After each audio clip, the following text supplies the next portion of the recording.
శ్రీ గోమాత్రే నమః. అందరికీ స్వాతంత్ర దినోత్సవ శుభాకాంక్షలు. అందరికీ నమస్కారం.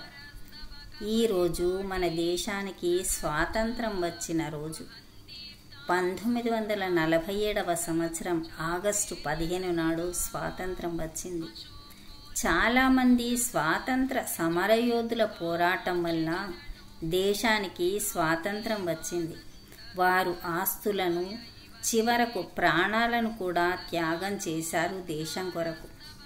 ఆ అమరవీరులకు నివాళులను అర్పించడం మరియు దేశాభివృద్ధికి పాటుపడడం మన కర్తవ్యం.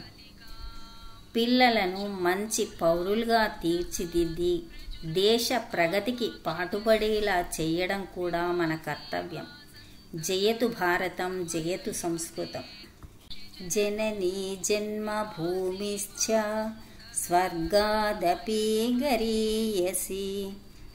కన్న తల్లిని మించిన దైవం లేదు, జన్మభూమిని మించిన స్వర్గం లేదు అన్నాడు శ్రీరామచంద్రుడు.